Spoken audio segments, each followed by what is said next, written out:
Hey everyone, Jake here from CVP. This is the Sony VENICE, and it has been a massive success for Sony since its release all the way back in late 2017, thanks to its fantastic blend of features, making it an incredibly versatile cinema camera. It has a full-frame 6K sensor, great colour science, excellent RAW recording capabilities, solid low-light performance, and all the bells and whistles that you would expect to see on a camera that is going to slide into productions ranging from low-budget indies all the way up to multi-million-dollar Hollywood blockbusters. So let's take a look at how the Sony VENICE broke into the cinema camera market and cemented itself as a go-to for so many cinematographers and productions.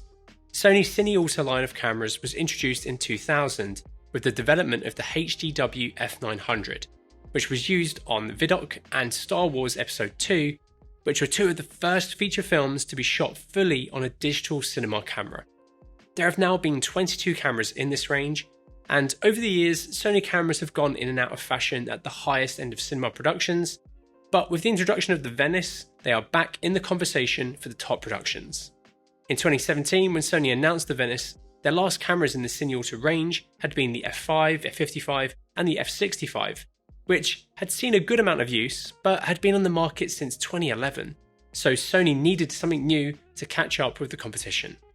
Fast forward a few years, and the VENICE 1 has been used on several highly notable productions, and in February 2022, Sony announced the VENICE 2, and it takes everything great about the original VENICE, but refines it and adds new features end users were crying out for. Because of this, the VENICE 1 has dropped in price quite dramatically, and you can now pick up used kits for less than £20,000. We have a few of these kits available on our website now, which I think are actually insane value for money considering what's in the kit and how much this would have all cost new. But how does the camera hold up today? Well, let's take a look. The sensor in the VENICE is a 36.167 by 24.111mm 6K sensor with a maximum recording resolution of 6048 by 4032. With a pixel pitch of 5.98 microns. This same sensor is still available to use with the VENICE 2, but the 8K is definitely the more common one to see. Though I actually think for some the 6K sensor will be the smarter one to choose over the 8.6K block. I think 6K is a nice sweet spot for most productions. You get the benefit of shooting at 6K and delivering to 4K, such as downsampling in post, cropping, or stabilizing while still delivering 4K. While not shooting 8K and having loads of data to deal with on set and in post.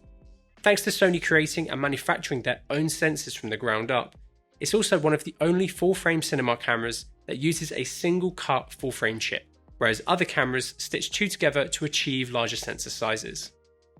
This will increase the camera's reliability when really pushing it with extreme lighting and flare situations. With the full 6K 3x2 of the sensor being recordable, the VENICE has loads of available recording formats in camera, and this makes it incredibly versatile. This made it popular with not only rentals who could recommend it across a larger range of productions, but also cinematographers and operators wanting a camera that could adapt to whatever their next production could be. Being able to shoot either full sensor, and then the ability to crop into Super 35 and a mix of anamorphic formats in camera made it extremely popular for a large range of productions. The anamorphic modes are solid, and being able to capture anamorphic while still using 4K's worth of the sensor was a big thing so people could still hit 4K streaming mandates while using the lenses that they wanted to on their production.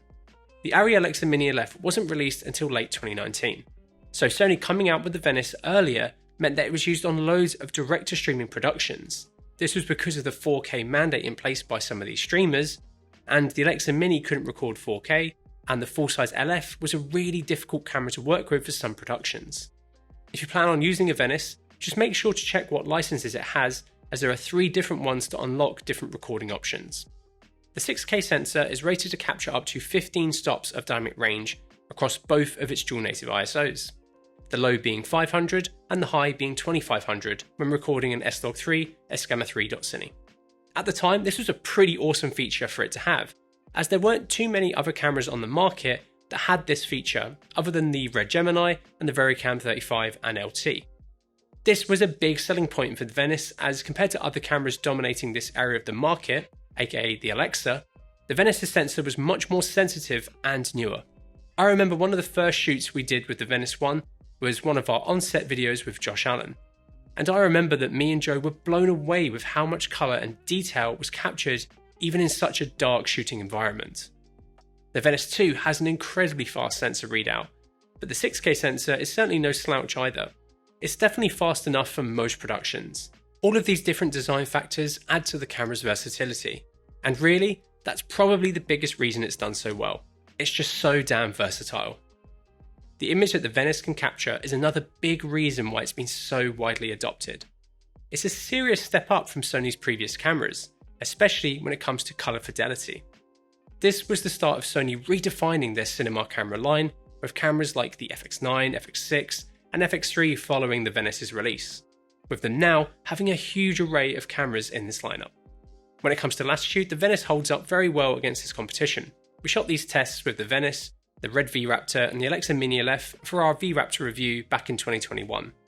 It performs very well. It's not quite as good in the overexposure tests as the Mini LF or the Alexa 35 for that matter, but it does look better in the underexposure tests, and that's without using the higher native ISO, where it will perform better. Over the past few years, the Venice has been used across a range of awesome productions. This includes Hollywood feature films, series, documentaries, and indie films. There are some really nice looking pieces here that range from clean to more stylized imagery, which the camera can adapt to really nicely. We've shot a good range with the Venice over the past few years, and we've really grown to enjoy using it. It can be challenging for us to use in more run and gun and low crew shoots, but in more controlled situations it's great to use and can produce a very good flexible image. Growing up shooting a lot of full frame stills, I really enjoy shooting 3x2 as well. It's just such a nice aspect ratio to work with. The Venice has been designed around shooting Sony standard modern gammas and gamuts, with the go-to being S-Log3 S-Gamma3.Cine. And if you want to get the most out of the camera, this is most likely what you are shooting. However, with the Venice, Sony introduced a new monitoring LUT called S709. This was designed around being more filmic in its colour and roll-off than traditional Rec 709 profiles, which are far more punchier and harsher. This means that you may not have to create a show LUT and can still monitor your image looking nice on set using this profile. It's also a pretty good base for grading, and you can do this by using the LUT, which is available via Sony's site. The colour really is one of the biggest improvements that Sony have made with the Venice. If you are one of the 70% not subscribed to the channel, please consider subscribing as we are trying to hit 100k by the end of the year, and would really appreciate your help. And if you want to buy anything you see in this video, or want to get your hands on the Venice or any other kit for that matter, head over to cvp.com where our experienced team is waiting to help you. The Venice can record a mix of XAVC, ProRes, MPEG HD, and XOCN RAW. Internally, you can shoot a range of frame rates and codec combinations directly to the dual S/S card slot. If you want to record RAW, you'll need to attach the AXS R7 to the rear of the camera. This feels like an extension of the camera. It's really solid and doesn't feel out of place, which is nice. This uses Sony's expensive proprietary AXS media, which are very solid cards, but are incredibly pricey compared to other more open media types. XOCN is a fantastic 16-bit RAW profile that is available in 3 different flavours depending on how much compression you want: LT, ST, and XT. From our experience, getting XOCN onto the fastest storage you can is the way to get the best performance when editing or colouring with it. It's a nicely robust recording format that you can really push and pull and get the look you want in post. It's also great to see compressed RAW in a camera like this, as it's far more manageable than shooting uncompressed, which is really difficult to manage on set and in post.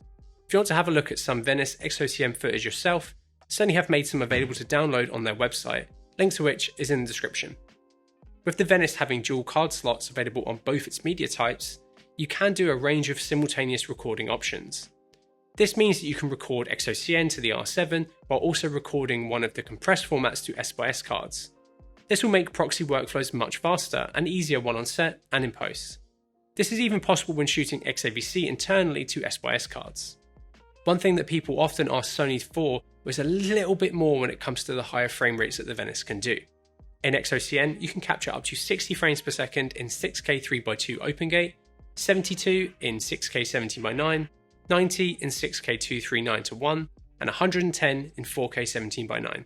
As you drop in resolution, the camera is windowing in on the sensor, but the footage still looks really good, even on the lower resolutions here. Sony have done well to get as much out of this camera as they can now, but a little bit more here would have made it even more versatile and popular.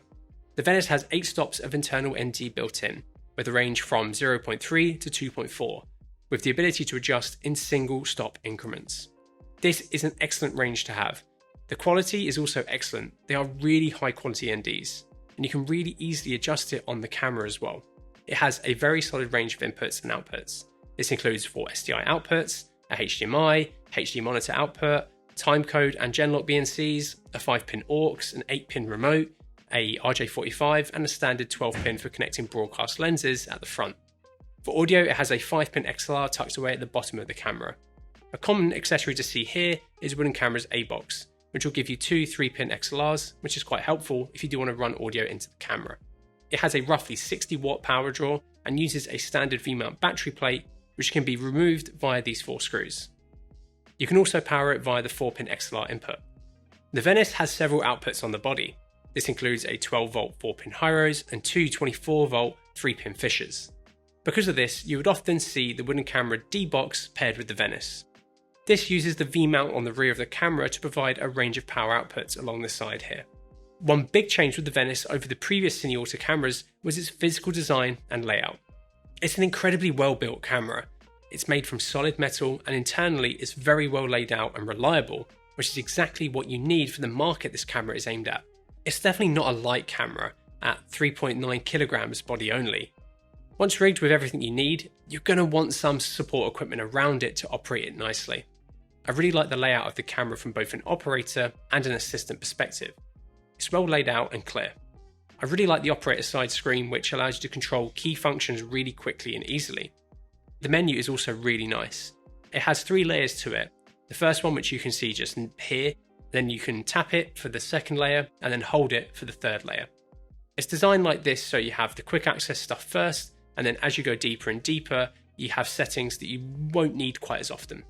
If you want to learn how to use a Venice before getting your hands on one, Sony has a menu simulator online where you can see how it's all laid out there. The Venice without the optional AXS-R7 attached is actually surprisingly compact. However, if you add the R7, it would make it a bit too long for some gimbals without counterbalances and some finessing. But at least you have the ability to switch between the form factors depending on what you need.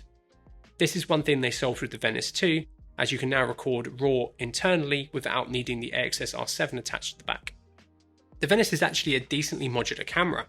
You can remove the sensor block and use it with the Rialto system, which allows the camera sensor to be put into really unique spaces and configurations.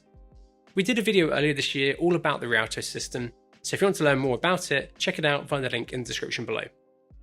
Both versions of the Venice use the same DVF EL200 viewfinder, and it is a very nice viewfinder to use. You've got a really nice high quality diopter with a good range and a lovely large Full HD OLED panel inside. It has several controls across it which allow you to toggle functions like a punch-in, which is excellent quality, or false colour. It is quite pricey, but given the quality and integrated nature of it and the pricing of the cameras as well, I think it does make sense. The camera comes with the top handle and the 15mm system for mounting the viewfinder included, and it's a really nice and robust system. The Venice comes with both an E and PL mount as standard. The PL mount sits over the top of the E mount, attaching via these screws. This PL mount has contacts for both Cook Eye and extended lens data, but no LDS. It's great that you have both options depending on what you need. You can easily remove the PL and adapt out to a large range of lenses via the E mount. Another massive reason why Sony has won people over with the Venice is how it's been supported. The Venice had a clear firmware roadmap which was adaptable based on user feedback as well. Our in-house engineers repair Venices, and they've told me before just how nice they are to work on, and rentals love how reliable they are as well, especially their sensors and ND filter system. One other thing that rentals loved was the optical low-pass filter. Not only was this easy to replace, but it was also very cheap compared to other camera brands. And with rentals, scratching the OLPF was incredibly common.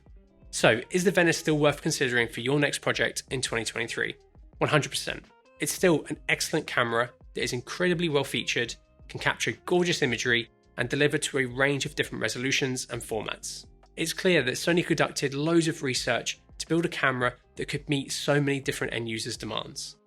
The Venice is now an incredibly versatile system that I'm sure is going to continue to grow in popularity, and there is still loads to love about the camera that we didn't mention in this video. With the Venice 2 hitting the market, the prices of the original Venice to rent and buy have dropped significantly, which means that you may be able to fit one into your production budget, or grab one yourself and pay it off faster than buying a new camera for much, much more. If you're looking at picking up a Burano as well, a used Venice 1 may be worth taking a look at, but there are definitely some large quality of life improvements that the Burano has. Buying cameras used can be a bit of a minefield, as some of them will be heavily used and abused, which is why buying through us can be a much better experience than buying privately. Every camera that comes through our doors used will be professionally evaluated and serviced by one of our experienced staff. Pretty much all of our used kit also comes with a 90-day warranty, which offers you that little bit extra peace of mind. We have a constant flow of unique and interesting kit flowing through our used and ex-demo section, so if you want to see exactly what we currently have in stock, head over to cvp.com/used. We also buy used equipment, so if you want to upgrade or just clear out your old stock fast and easily, get in contact with us via the email below. Anyway, let us know what you think of the Sony Venice, and if you have any further questions in the comments below. And if you like the video, please give it a like and maybe consider subscribing so you don't miss out on our awesome upcoming content. And thank you so much for watching.